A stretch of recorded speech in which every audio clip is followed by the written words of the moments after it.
Hi everyone, welcome back to Sparkle on Substack with me, Claire Venus. I have Emma with me today, and I'm so excited to chat to Emma about all the artsy things that she does over on Substack. So I'm always noticing Emma pop up on live videos. She's part of the Sparkle on Substack membership, so we've chatted a few times, but I'm really looking forward to going deeper and learning more about Emma's creative practice and how she brings some of that into Substack and into a membership on Substack. So welcome, Emma. Hi, thank you so much, Claire, for having me. It's just an absolute honor. I listen to your podcast. I'm a member. I'm a member of Sparkle. I've listened to your podcast for so long, and it's really an honor to be here. Oh, that's so sweet. Yeah, it's been going a while now, and I really like doing these chats because I think what people realize is everybody approaches Substack in a completely unique way. Although we've got lots in common as colleagues in the way that we might write or show up, everybody has got their own unique creative practice, and you definitely have. Oh, thank you so much. Yeah, thanks so much, Claire. Yeah, I've been really amazed at like the way that people are creating for others on Substack and how they're showing up in different ways. It's really inspiring. And your background is art, isn't it? Like you're an artist Mm. by trade, I suppose I Yes. could say that. It's your Yeah, creative yeah. practice and what you do for work. Yeah, well, it's kind of more. I used to be I was trained as an illustrator. Ah, okay. So this was about 15 years ago. I kind of graduated and trained as an illustrator, but I always had this interest in so many different areas, and I was curious about so many different things. And I really was like, I knew that my work kind of straddled art and illustration. So, and more over the years, it's morphed much more into art, as in kind of just exploring the world and kind of sharing creatively like how like what inspires me and kind of bringing that Mm. out in my own kind of unique in my own voice and not necessarily working on projects that others set me, but a lot more of my own self-directed work, and that's become a much bigger part of my practice. Okay. And I think Substack has actually really helped that part of it, because it's been really great to be able to share that with others and to meet and collaborate with so many different people. So yeah, so my work is like, yeah, art and illustration, Mhm. and really the core of my work now, I'm really drawing inspiration from nature and wildlife and the kind of small everyday wonders and how it connects us all together, and how art can connect us to the outdoors and the natural world. And our well-being and all of that as well, isn't it? Because we feel so good being outdoors and connecting into nature. That Mm. whole, it's quite funny, isn't it? You know, that new phrase where people say, we've been online too much and we need to go and touch grass. And I'm like, oh, and then you remember what life was like, when you didn't go out as much, when I worked in the city or when like I had really long days in the office and there was no windows that opened and stuff. And I was like, yeah, people will need to touch grass. Like that is a thing people will need to do. Yeah, absolutely. And I think it's quite easy to disconnect from nature in our everyday life. And I'm so lucky and privileged that I live in a rural location, and I literally have a studio in my garden. I mean, this has been a long time. I didn't used to have Mm, this is something I've kind of really developed and worked towards over the years. But yeah, I've spent many years just, like you say, in an office or like almost like a call center style place where I've worked, yeah. and you're only allowed like, 30 minutes break, and that's Hmm. probably just in somewhere where there's a lot of concrete, and a lot of people just don't have that access. Yeah. Um, and it's not until now that I have it. And if I don't, I go out a lot in nature, and I go out a lot and explore the outdoors, even just in my garden. Yeah. I do notice a huge difference if it's just even been a couple of days and I haven't been out and just observed stuff, and Yeah. really and smelt roses, or just Yeah. looked at things. I really start to feel like, I don't know, like I'm not like less kind of grounded, and I just have yeah, there's a kind of a real desire, like I need to get out. I need to get out into Mm. the open. We can just operate on a different level, can't we, when we've had that creative expression and then that kind of expansiveness as well. I know when I go to the coast, because I live really near the coast, like I always just feel so possible. Like I just feel like everything's possible again. If I've been getting like, bogged down with things or if things have felt a bit flat or whatever, that's like my real medicine. So yeah, I totally get it. And your Substack's called the Creative Flock, isn't it? Which I Mhm. love. Yes. What was the decision behind calling it that, Emma? Well, I have wanted for quite like a number of years to set up like my own kind of community, like online Okay. community. Um, and I was kind of just coming up over a period of maybe like a year or so. I was thinking about how this would work, coming up with some names, and I have a real love of birds. Like I'm not like no expert or anything like that. Like I can spot, I can by hearing, I'm quite good, but I have a real fascination and love of birds, and I love to draw them and paint them. Mm. Um, so I think the flock element really fitted well with what I Mhm. knew that I wanted to share with the community, and then the creative aspect, and it just seemed to click. It just seemed to work, and now it's kind of stuck, and it feels perfect, really. Yeah, it really does. It really suits, like, it feels like a safe place to land, and it really suits the work that you do over there as well. How long have you been on Substack now? It's actually been 2 years, and I just kind of I've forgotten actually that it's my it's been 2 years, and I should have probably celebrated with a little birthday Mm. thing. I mean, in my first year, when it turned one, when the Creative Flock turned one, I had a little party with some of my subscribers, which was a lot of fun. But yeah, it's just I've been very busy. There's been a lot going on in life, and I've just completely forgotten, which I feel really bad about. And I think I'm going to have to kind of have a belated birthday. Yes, do a belated one. All the rules are Mm. made up anyway, aren't they? So you could do a belated one and just invite people to celebrate with you. And we Yeah, all so we so all two love years. those moments, don't we? Those Yeah. moments of celebration, whatever they look like and however they're dressed up. And I think, when you're asking people to commit to creativity classes as well, people do feel proud of themselves and like proud Mm. for making the time or proud for what they've kind of created or achieved with it. So it's just a nice thing to do, isn't it? Yeah, absolutely. And it's nice to kind of just spread that little bit of joy. And I think especially in times when there is, it can feel like there is not much joy around, and life can feel really tough. It's like Mm, I love being able to kind of gift some of my kind of passion, enthusiasm, and my time mm, I can to people, because I know from my own experience in certain points in my life, like I haven't had loads of time and somebody to kind of say, "Come on, get your sketchbook out and do some drawing." yeah, So it's yeah. great to be able to gift that to people if I can. This is why I try and do some free sessions, and I try and if people have any issues with being able to become a member, I do offer like complimentary Hmm. subscriptions as well, so that there's not that kind of barrier. Because like I say, I've been in a my financial situation, in the past, my mental health situation in the past was not great, and Mm, I've been there where if I'd had that kind of, if somebody had said come into this club, it's for a bit if you need to, that would have been really helpful. So if mm. I can help people in that way and just brighten their day a little bit, then that's amazing. Yeah, and I think it's something that we can really hang on to in terms of those values that we hold for ourselves, for our businesses, for our Substack spaces. And I've definitely brought that into my space as well. I remember years ago when I was working freelance, and I think we might have been building the extension at the time, but we basically like were totally drained of cash. Like we had literally had nothing, and I was like, oh my goodness, like where are we going to get these like money to pay the builders from next month? Because my invoice were never being paid on time, so it was all really tricky. And Susanna Conway, I'd found her on Instagram, and she had this course called Journal Your Life, and you could apply for a bursary space. And I'd never seen anything like that before, ever. And I was like, oh my goodness, I can apply and just say, like, I don't have the money to pay, but I really want to do this. And Mm. so that was like the first online course that I did.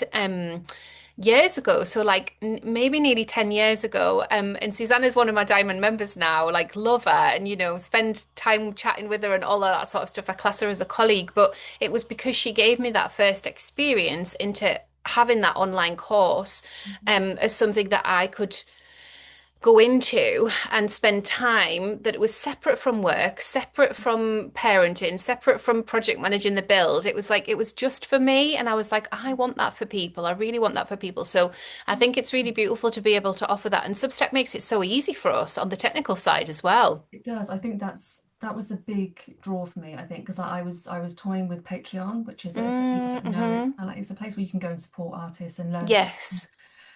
And then the And model is that yeah, patronage model, which is very yeah. different to what we do on Substack because you can do that model for sure, and people do, but Mm. people really expect subscription to equal value. It's more weighted that way on Substack, isn't it? Yeah, it is. There is definitely a difference. I mean, I don't regret at all that my decision to go with Substack as much, because Mm, I couldn't really do the two. It was going to be too much work to have had a yeah. on Yeah, it's a Substack. lot. Yeah. So I think it was I'm trying to think who it was, somebody that recommended that I should use Substack instead. But I went to like a it was like a masterclass about Substack Mm.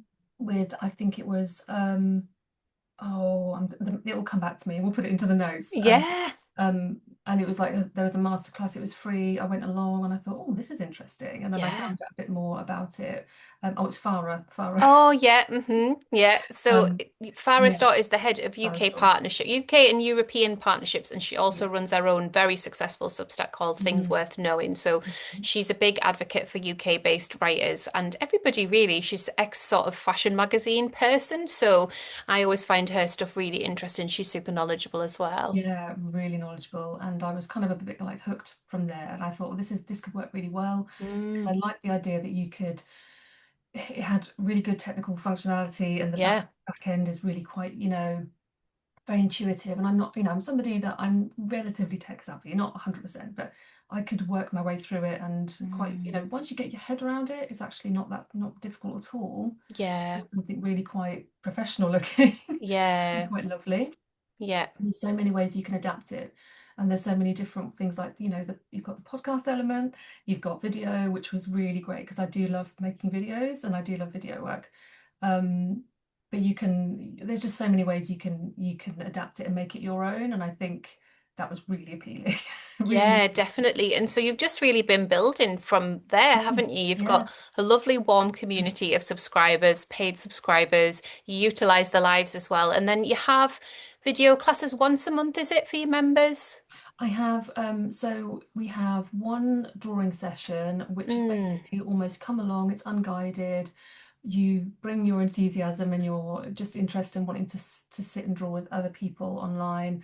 And we have a theme, and I have like photo references, and then nice. there's I'll kind of guide you in gently with timers, but there's no step by step. But I will sometimes run workshops as well. So the Hmm. once a month drawing. And there's also where we come together on a call. I just call it show and share, but it's like show and tell. And it's a Mhm. bit like if you were somebody that was in like college or art school, it's where you come together and you chat and you share, you talk about your work, and a bit like a group crit, but Ah, with far yeah, less pressure. nice. Yeah, It's a really lovely supportive space because there's only ever like about a hand, not even, or maybe a handful of yeah. us, and it's really small, supportive, and it's a great way to just makes you become a bit more confident in talking about Mm, what you do and talking through any problems you might have on how you're stuck or what you're proud of. And we don't always get to vocalize that, because yeah. it can feel quite scary. So we have this show and share session, which is really lovely, and I get great feedback about these sessions. And then I do a co-sketching where we get people to come together in a quiet space, and it's really a great way to do like really some productive sketchbook work.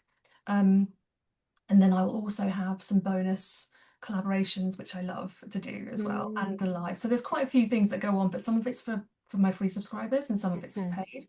But mhm. also I have introduced a pay as you go element because the feedback was that people were like, I can't commit to a I can't always commit to a subscription, but I would like to Yeah, come to a one-off, which works really well. And those people that sometimes then become members a bit later on. And yeah. that's the beauty of Substack, is that people can just kind of dip in and out. You don't have to Mm, join for, a whole year if you don't want to. Most people have monthly options, and yeah.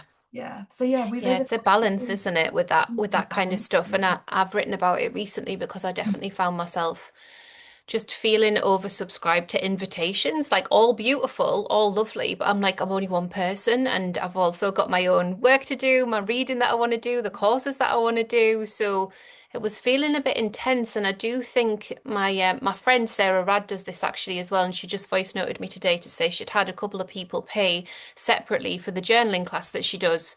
She does it monthly.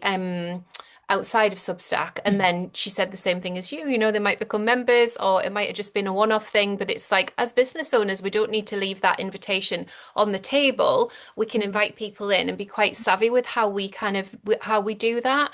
I think Yeah. it's a really interesting one because over the last little while, a lot of people have sort of added more and more and more to their Substack. And bearing in mind, if you've been writing Mhm, for a couple of years, like we have, mhm, there's a lot in the archive anyway. So for me, I feel like it's like teasing out and pulling out, well, what is the value that already exists without adding new, more things, you know? And when you've got that live element, it's tempting, isn't it, to just put more things in, but also invite people into the archive and kind of think about it in different ways. I mhm, think a lot of the behavior that I see, it's that hangover from social media, from constantly staying visible, constantly putting new things out in front of people. And I mhm, think on Substack, we do get to do things at a deeper level and invite people to go deeper into the archive mhm, rather than constantly keep putting things in front of people. I don't know whether then any of that resonates with you, Emma, in the way that you're mhm. organizing your space.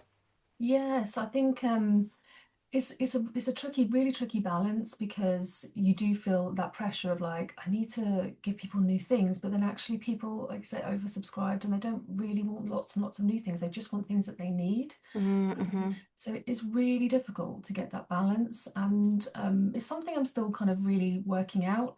I've gone Mm. through a few changes. So for my first year on Substack, I had a monthly theme, and it was very much, similar to. It was kind of it was there was elements of what I'm doing now. So there was autumn theme, or there was winter, and but there was also things like there was birds, there was witchcraft, because I have an interest in loads of different little areas. So I was bringing in some of those interests in a monthly theme, which I absolutely loved, but my nervous system didn't like it so much. So I Yeah. just found having to produce all the things I needed to in order to deliver that monthly and wrap it up at the end of the month and then start another month was just too much. I just Mm. couldn't do the amount of work in a way that I felt like this was I'd done it justice. So Yeah. I Yeah. moved then to a more seasonal theme. Yeah. That has Nice. actually worked really, really well because um, it's felt like a much more spacious way of doing things where I'm not on that hamster wheel, Mm. producing. Hmm. And we can explore this autumn. Like at the moment we're in autumn, so it's for us in the northern hemisphere. So we're exploring this like over a slightly like longer period. So if people feel like, oh no, I haven't joined this month, I can't join this month because I'm going to miss it. Well, it's okay because there's always going to be Mm. there's always going to be a drawing session every month. There's always going to be a show and tell every month. So, and we're going to be in that autumn theme, and and I have a thread where I sort of say share your autumn things you love about autumn, like maybe a photo or a video that's felt very like autumn to you. So I posted a picture of like an apple and blackberry crumble that I made, Yum. so that's there for the next, kind of that's there until November. So Mm. there's lots of time to kind of participate, and that's what I Mhm. wanted. It's tricky because it doesn't really work the kind of monthly subscription model, but I'm Yeah. still, finding that people are really enjoying it. They're liking the slightly slower pace. Yeah. And then I have these little kind of bonus collabs, which again, these are normally free, and the live streams are free. So they're just nice little bonus drop in if you can type things. And no, they're and then often just, they're low pressure, especially the live streams, because people are just like, oh, someone's live. Oh, I'm sitting here. Yeah. I'll just listen along. That's really nice. So these are Hmm. like almost like little gifts and things that I like to do. But Yeah, yeah, that's a beautiful really. way of packaging it all up. It gives you the space and time as well to always, if someone, because you know the thing, and I quite often mention this, but we could get a couple of new subscribers a day, sometimes a little flurry of subscribers in a day, and they're sort of brand new. So it gives you the chance to welcome them into that theme for longer rather than like there's 1 week left of the month. We're doing this, that, it's like running to catch up all the time, isn't it? Which Yes. doesn't align with the way that you are and the way that you work. So it makes so much sense for that creative practice to be held open for a lot longer. I love that. Absolutely. And I think that just kind of is telling of like how you can run your Substack. Because I think people Mm, would probably come to it new, quite yeah. overwhelmed because Yeah. there's so much you Oh, they're can so do. overwhelmed. They're so overwhelmed. So And it much. wasn't like that right away. It Mm, was more when Substack rolled out new features fast and multiple new features fast. And it all happened at once where mhm, literally every email I got was, I'm so overwhelmed. And like that language had never been used before. Everybody mm, was like coming to Substack and doing what they wanted to do. It mhm. was like a giant permission slip. I think if I came onto Substack now, I don't think I would do it. Honestly, I don't. And I Me. think that's so interesting because the changes have been, for me, the changes have been Mm, obviously incremental on over time, and I'm on it every day, like mhm, literally every day of the mhm. week that I'm working. But I think if I came on now, I'd be like, oh no, my nervous system's fried. Like I can't Yeah, create here because I do absolutely. need space to create. Yeah. So yeah, I think although I try and hold people through it and I do a good enough job, I do think it's like it does turn people off because it's like, oh, I just need to be ferocious and grabby and like get in there and elbows in and all of that. And it's Mhm. like, oh, but it never was that. We always got to kind of make No. space for our practice inside of it. So yeah, it's a funny one. Yeah, absolutely. And I think that's what I would say. Like, yeah, if someone was thinking about starting off, say if they have like a newsletter, which is what I had, not Yeah, just a newsletter, but I really wanted to create a community, and a space where I could go do live and come together. I think just take it, don't go onto it and think I've got to do all the all things the I've got things. to No, do that's it. notes. Because some Yeah. people just don't do notes. And I think actually that's Mhm. not a bad thing because Yeah. notes can be incredibly overwhelming. I had to turn off notifications because I was getting Mm. constant. Yeah. I say that to somebody like I'm not like I'm getting constantly like DM'd and messaged, but it's just Yeah. that, if you have a like or if somebody restacks or if you have a notification that someone has posted something, it was just so Mhm. much. So I had to turn So all of much. those off. Yeah. And I Hmm. think it's just when I've said to people who I think who are thinking about it, I've said you just use it for exactly how you want. So if it's just Yeah. a better, that's fine. That's absolutely fine. And there'll be Yeah. so many what tools that you can use to make it work for you. Yeah, Um, for sure. or if you just want to post one video a month, that's fine. Like you just do it exactly how you want and don't get too bogged down in all the little, oh, because I'm sure Substack would this end up messaging you saying, have you tried video or have you tried podcast? Have you opened your subscriber chat? Like all Yeah. those things. Yeah, no, I think that's Make it. it You do have to more. be very discerning about the way that you want to show up. And of course, Mhm. when you meet your audience and you start communicating and understanding what they're about and what they need, it all becomes much more plain sailing. I think if you've already got Mm. an audience and you understand what they want, you've had that from social media or Mm. whatever, it's much easier Yeah. to kind of carve Substack out in the way that you want to carve it out and get Yeah. that intimacy that you can have with your Mhm. subscribers and paid subscribers. I think that is one of the real rewards because you just don't get that level of, yeah, intimacy and deep connection that you get. Mm. Those opportunities just aren't there in the same way. So I think that has been the biggest thing. I mean, I don't know. I don't tend to have, I have some chats in the comments, but a lot of my lovely conversations and the deep stuff really comes in our live sessions. Yeah, Um, and I will also, there's certain types of posts that I will only share with my paid members because if you're a bit vulnerable about something, you may not want to share that openly. yeah, And that's great. The idea that I can do that is fantastic. yeah, yeah. So I think, yeah, there's so many ways that you can make it work for you, and that's like, yeah, stay in your lane and just do what you want to do, and Hmm. try not to get swayed. Um, One other thing I was going to say, which was a real bonus that I hadn't really considered when I joined Substack, was how open people were to Yeah. collaboration. So And that was open, yeah. really Hmm. welcoming, like how welcoming, like particularly like I don't know if it is with all of areas of Substack. I don't know if with business or finance, I don't know whether it's the same, but for arts and illustrators and in all that kind of those areas, people were just so Hmm. welcoming. And I've met some just fantastic people that I would never have met in real life now. I count them as now like friends that I've met in real life. Yeah, and I think So because as welcome. well, like it feels like you've invited us into some of that as well because we see the stuff pop up in notes, we see your lives pop up and stuff like that, and it just feels like we're being invited into your studio and world and colleague conversations. Like I love it. I think it's a really great approach because we need that when we work at home and by ourselves anyway. And then to make it public and invite other people in just feels like it sounds weird to say, but it does sound like it just feel like a natural next step, doesn't it? Just to invite Yeah. people to be part of it. Yeah, absolutely. Yeah, so that's been just an absolute joy, like the people I've met and those kind of opportunities for collaboration. And it's just strengthened my kind of my need to be to have a community. I mean, Yeah. I would like to do more in-person things, but I think it's been I wouldn't be in the place I am now. I would say even with my practice, had I not Mm, been part of this community or been kind of or created. So yeah. I started like, a lot of people, a lot of artists joined Patreon and they joined online workshops, especially during COVID. Hmm. It's a real, like when all of I used to go to life Mm, drawing and everything just closed.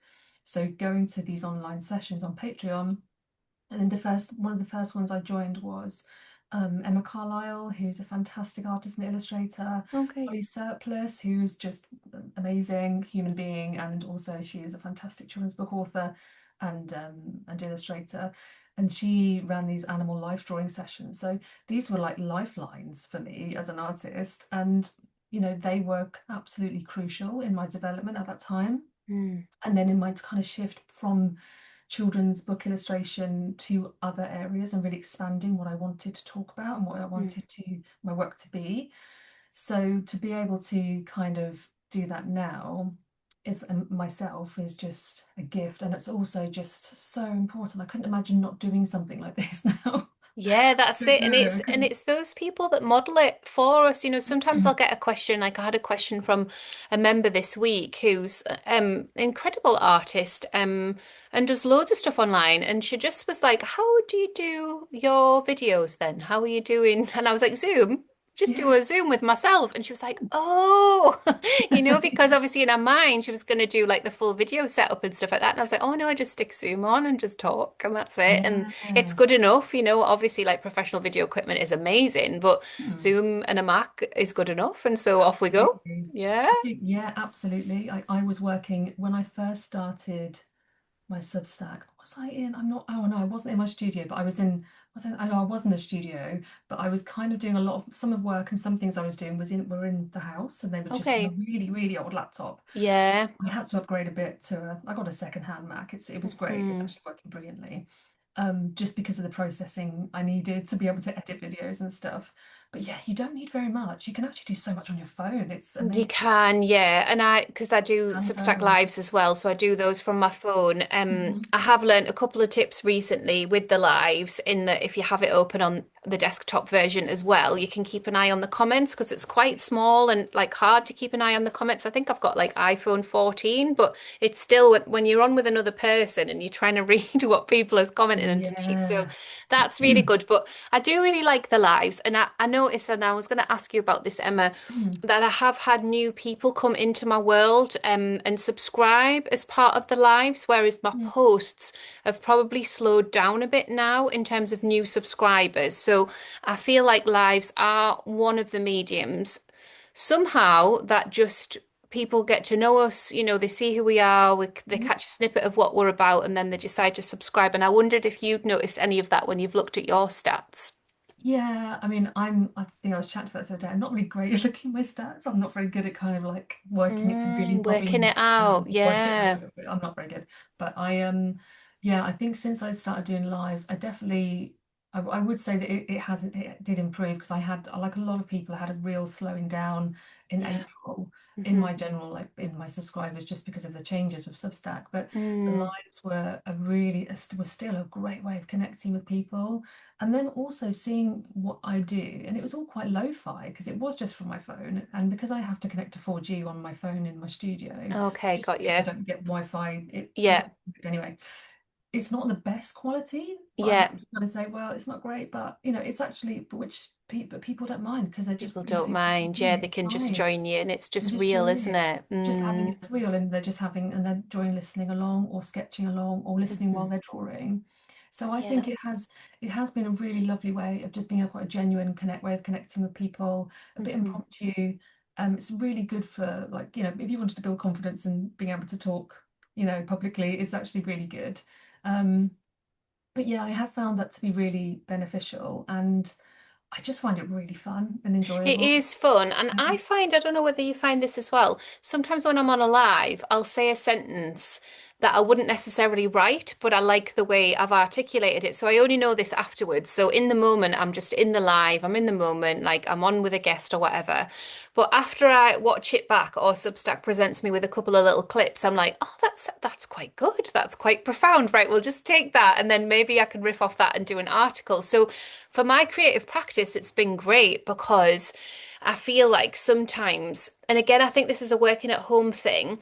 When I sit with a new workshop idea or a new program or something, I'm just sitting and writing everything down. Whereas when I get on a video with people or talk to a live, I'd seem to have a better way of articulating what it is like that I'm trying to say. And it's just different to the way I would write it out. And then I'm like, oh, that's it. So I really like the practice of speaking and finding our voice and kindling our voice and conversation, but then also how that then piggybacks into what it is that we want to say in the written word. I think there's something very nuanced and complicated about what goes on, but just it offers a lot of clarity for me.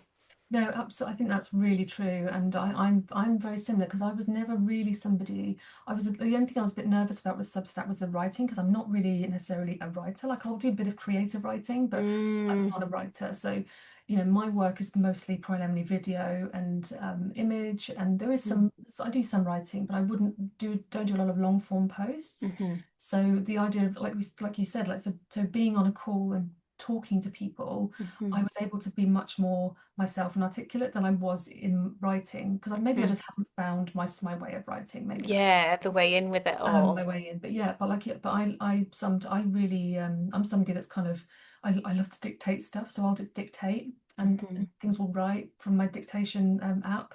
I do it on my phone as well, so Yeah, that that's works really really good. well for me. Or if I'm out and about and I have an idea, I will just use the dictation thing on my notes, and that's just yeah, it is very different. But I feel like when I'm showing up as to be somebody who's writing something, it just feels really like I feel like I'm having to like over edit, and Yeah, bits of my writing would take me days to do, which yeah, is crazy. yeah. Didn't have that time to refine it, and I'd end up getting so stressed about it, which is silly. You don't want to be No, but stressed I about stuff. hear it a lot. Like I've heard it this year a lot from people, and I'd never really clocked how long somebody's writing process is. I just Mm, hadn't clocked that before. I hadn't really thought about it because, all of this writing appears on the internet, in Instagram captions and on Substack, and then all of a sudden someone's telling you about their process that a piece has taken them 9 hours to craft, and I'm like, oh wow, yeah. like,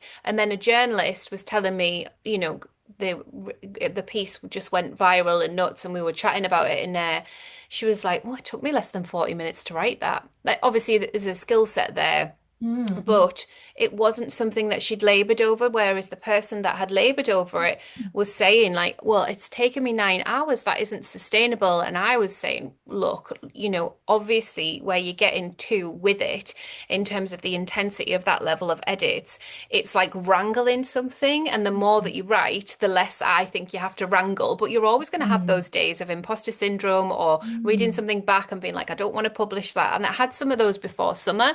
I'm usually quite good at just getting posts out or scheduling them, but I wrote a whole post and it had links in it and everything. And then I was like, do you know what? I'm just not going to send this out. It's And I think I was just interesting. tired. I'm just like, I was just tired. I was like, okay, like it's time for my summer break. That's what we're going to do. Mm, So I do think, we're not content machines, are we? And we can be flexible with the way that we mold what it is that we want to put out. Sometimes I'll put out just a short provocation and a question to my members and just say the comments are open, and those are really popular as well. I think we yeah. all have a lot to look at and siphon through and filter. So we can afford to be, yeah, we could afford to be unique in our creative practice and do it the way we want to do it. Yeah, I think, I mean, I did, I mean, it has been probably a year and a half of me just really try, actually more because I was doing my newsletter as well. But yeah, it took me forever. And some people, and I know that it was Sarah Tasker, I think, she's had these kind of writing sessions where you'd be like, right, let's get our newsletter done in an hour. And I was thinking, Yeah. I probably wouldn't even be able to write the summary in Yeah. now. So, but I was amazed because some people I think can just have that Mm, knack, and some people, if they are writers and they do write a lot. I think doing when I started doing journaling, that helped. Like when I mm. started to just write, in my journal. Journaling it out for yourself first. Yeah, Yeah. to kind of Yeah. clarify, which I wasn't doing at all really. But Mm. it was something I've picked up when I was having some mentoring, creative mentoring this year, which has been really good. But but yeah, it's but I think also because I'm a a visual like an artist, and it's everything. A lot from what I do is visual. I'm quite fortunate that I can kind of fall back to an image post that's more image based, or a video, because I think That's that's your how. invite, isn't it? That's the way that you Mm, invite people in, yeah, definitely. yeah. I wonder for people listening, when we're talking about how easy it is to find collaborators and staying creative in our own practices, I wonder if you did have any tips, Emma, about reaching out. Like I've had those sorts of questions time and time again. Like, Mm, how do you actually reach out? Do you send a formal email? Do you drop them a DM? Do you chat a bit in notes? Like, does it all feel quite organic? And I obviously share my experience, but what's yours been like? How have you found people to collaborate with, and how have you found all these wonderful colleagues? I think, I think I was really lucky in that when I started Substack, I knew somebody who was already here. So it was Raj Hmm. Kerr, and Oh, because you guys know each other anyway. Yeah. yeah, Hmm. yeah. But we knew each other through online drawing sessions. So I met her in Emma Carlisle's Patreon Oh, sessions. I love this. Yeah, which is Gorgeous. great. Yeah. So then we Yeah. were just online friends, and then I came over to Substack, and then she almost was like, it was weird because, like, it's a bit like when you go to somewhere and somebody introduces you to a group of people, but this was like a Hmm. virtual thing. So she basically virtually introduced me to, I think, Beth, but Beth is so Hmm. welcoming and so friendly Oh, she's so that she lush. just literally Yeah. gave me like a big virtual hug. Yeah. And I was really lucky because and then also Holly Surplus, who again I knew because I attended her drawing sessions that she runs. Hmm. And then when she kind of appeared as a member of mine, I was just like, oh my God, I love your work. And Hmm. I came to your sessions. And I think I was just friendly and open. Hmm. And people were just really responsive to that. And because I was just excited, like an excited puppy. Yeah, yeah, sounds very familiar. Yeah. That's it. And I And it's think it's meeting a new space with new enthusiasm, isn't it? I think yeah. we think we And know what online is, but Substack's different. Like we can create something yeah. brand new for ourselves here. Yeah. Yeah, and I think it was just it kind of snowballed a bit really, and I think the more I started to do a few collabs, some people kind of would say, "Oh, would you like to do a collab with me?" And it hasn't always happened. Like there's some people I have reached out to that haven't come Hmm. back, which is absolutely Hmm. fine. And but I'm not, I'm not really upset about it because I've had so many wonderful collaborations. Yeah. And there's some people who want to collab, and then I say, "Well, I'm not sure if it's quite right because I've just got too much on, or it's Yeah. not a fit, or whatever that is." Yeah. Um, but I always just say, yeah, go for it. Just, Yeah. the worst that can happen is they might say a polite no, but people Hmm. are always either are generally like very Yeah, people are nice normally about warm it. and friendly, and like sometimes people get too busy to answer their DMs, or Yes, they yeah. want you to email in and stuff like that, but you can check that sort of stuff on their website. And I think most of us are just here as supportive colleagues to each other. So most of us are just really Mhm, open to mhm, collaboration, and I think it really fuels more of our enthusiasm for doing what we do, because then we're just with lots of like-minded people who are also doing their thing with it. mhm, When I asked Beth Spencer to do our Sparkle Summit last year, so we did a whole online summit. You can still find it. It's private, but you can request to watch Beth's video. But I'd asked Beth and I'd asked my friend Catherine Rayner, and I was like, could you guys do something together? And they'd never met. So it was like them meeting for the first time. And it was so funny because Beth was like, I'm going to edit it, so you don't have to worry about that, Catherine. So she was fine.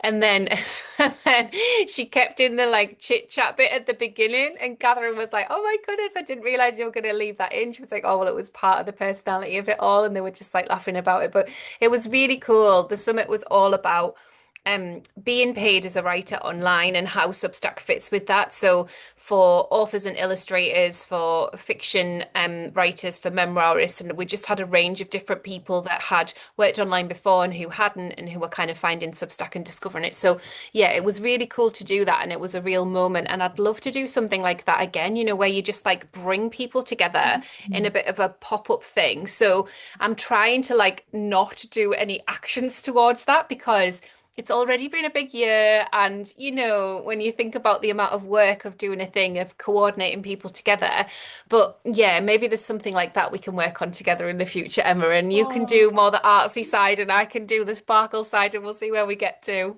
that would be amazing. That would be Yeah. amazing. But yeah, We I know just what got you to mean. watch energy all the time, haven't you? Because it can We just really be really have. tiring. Yeah, absolutely. And I think I'm much better now at maybe not agreeing to do things and just being much.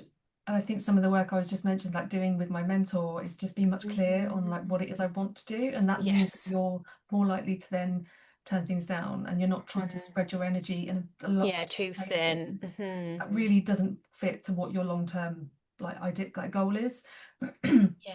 So, and I think also that comes with age as well, and thinking I haven't got, I'm getting too old now. I don't want to have to to do things I don't want to do, Yeah. and you just want to like kind of, yeah, you just want to do things that you enjoy and like bring, and that kind of gives you that, yeah, give you that sense of like joy, and it's good for your nervous system. I think if you become much more Mm. aware of the effects of like stress and taking on too much and what that does to you, and I certainly become much more aware of that, and I think it's something that old me would be very proud of. Yeah, I totally feel that for you, Emma, and for all of us, because that level of discernment of Mm, actually, like, I could do all of the things and I could be online all of the time, but I know that if I make more conscious choices, I am more creative, and actually my creativity, not even creativity output, but it is sort of that, because it's like what I'm able to create and conjure and put out in the world, or how I'm able to show up for my one-to-one clients or my Sparkle and Substack members. It just feels different if I'm not running to from one thing. I think with me, and this is a big part of motherhood, is it's not that I struggle with the role of motherhood. I love my kids. I love being a mum. I struggle transitioning from work to motherhood and back again all of the time. And I'm 11 years in now. So I've done it for 11 years and I've proven to myself time and time again that I can do it. But what I do now, that I didn't used to do as much, is I kind of prioritize well-being. So there's well-being activity, if you like, in every day, and there's creativity in every day. And those things are in as non-negotiable, and everything is just more gentle and more slow. And then that way, when my daughter comes in like a whirlwind from school, I'm sort of more rested and ready to meet her. If I'd done lots of calls or lots of podcasting and then tried to kind of write sales copy and try to look at statistics and try to do my accounts, like I was just do too much in a day. And then now I've realized actually it's just about gentle transitions from one task to the next, having a day that is call based, and being in that good energy for that, but mm, then the next day having a more restful day. So I think it's I think it's probably one of the keys of working online for longer, but I don't know that because I've not really been doing it that long. Like I've only been working online 5 years and then only this much, like with this many different elements for 3.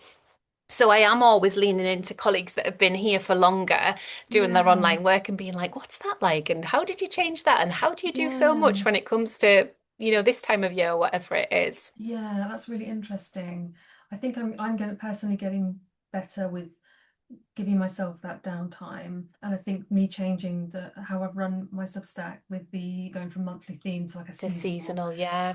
really part of that. And I did feel like literally like a weight had lifted when I just kind of Hmm. did it, because I was like, oh, I can actually, because I'm not somebody who can create. I don't create really fast. I don't.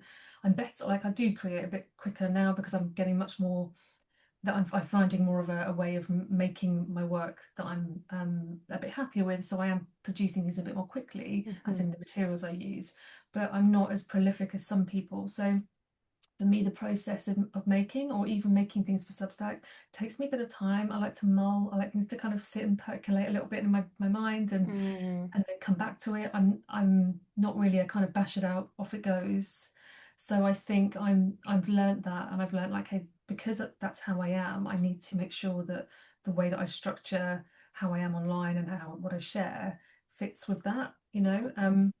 And I think and also some of the work I've done with my mentor earlier this year has been really helpful in really defining like what it is what's my dream day, what's my dream week, what does it Yeah, I look love those like? questions. They're really Yeah, helpful and then journal prompts. Yeah. yeah, it's so interesting Mm. because once you start to like write that down and you're thinking, wow, I don't actually do any, or I don't do half of those things, so why don't I Mm. do those things? And then you start to think, okay, well, how do I put those things in and what can I take away? Or like you say, like how can I restructure my week to make sure I've got more energy for my for my family or for the things, the other hobbies that I want to do. So, like, some people might find that they do, I don't know, they might do a whole load of batch editing or something on like 2 days, so that's done. Yeah.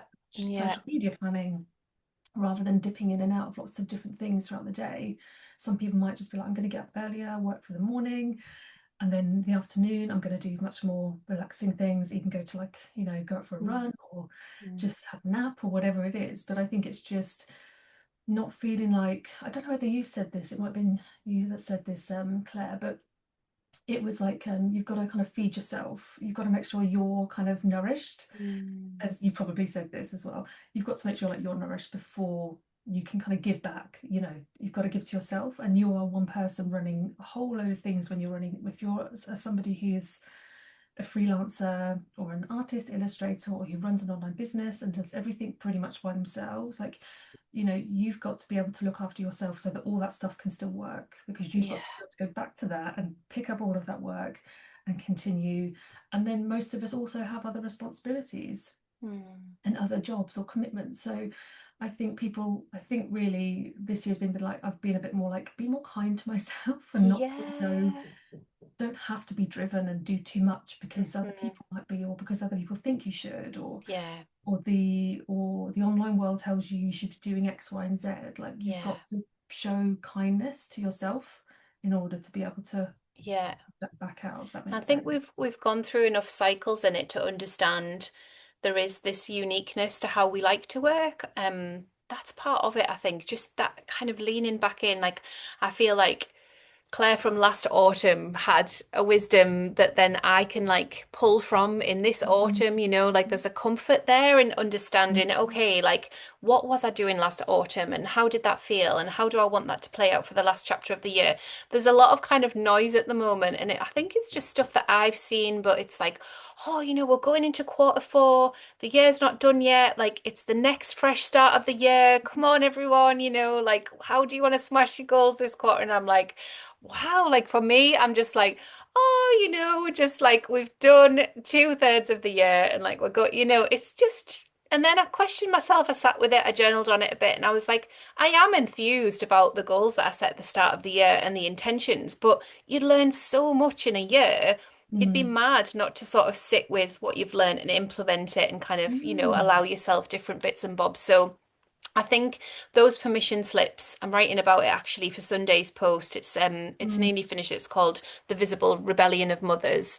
And it's Mm. about that. It's about turning away from what we're sort of pushed to do Mhm. and sitting down and just being like, I'm going to do this instead. Yeah, Because I yeah. think, yeah, we need a bit of that, don't we? I'm just going to introduce you to Mabel Oh, because it's she's Mabel. just Oh, woken up. Emma's I got a don't new know. That, puppy, and it's very exciting, but we were hoping we were going to get to record before she wanted to play again. So we're gonna going to get her see a her in treat. just a sec. It's I'm very just gonna get her a exciting. treat. We were Mabel, sharing come. puppy stories before we started Mabel, come. recording. Mabel, come. She's very sleepy. She might not come. Is she? She might not come. Mabel, Oh, come. bless her. She's half. She won't be here right this second. She's half asleep. She's like, no, I'm sleepy. She's She coming won't come out. round. Okay, well, we have to Sorry, look that was for a a real photo of anticlimax, wasn't Mabel. it? We're going to look for a photo of Mabel to share with the I have to just podcast. stick a phone cam up. But we'll Yeah. wrap up so you can see to Mabel, Emma. So if people want to find you on Substack, it's the Creative Flock. And I think you've got everything else linked out from there, haven't you? So people can subscribe, see what you're all Mhm. about. They can see you pop up on a live and just have a lovely chat with Emma if you do see our work, because as you can tell, she's a wonderful, friendly person on the internet to chat to. Thank you so much Oh, for okay. coming and guesting over at Sparkle and Good Substack, night, Emma. lovely. It's been lovely. Thank you so much, Claire. It's been an absolute honour. I just wanted to say that I have a 14-day free trial running at the Oh, moment. So amazing. if Cool. We'll add anyone that wants to in. join in, that's running till I've extended it till, because it's like supposed to be my second birthday on Creative Flock on Substack. I've extended it till the mid October. So if Great. anyone Okay. wants to So, come along. yeah. So if you're watching this in real time, but also head over and ask Emma if she's got anything else as well, because I'm sure she'll have something else if you're watching it in the future. Oh, Okay. absolutely. Just drop me a message, and I'm sure you can get a free trial. I don't, It'll be all good. this, Yeah. this. You're Come very and see welcome the to the lovely free trial. art. Yeah. Brill. Yes. Okay. Thank you Enjoy the so rest much, of your day Claire. with Mabel. Thanks, Emma. Take Thank you so care. much. Bye. Bye. Bye. Bye.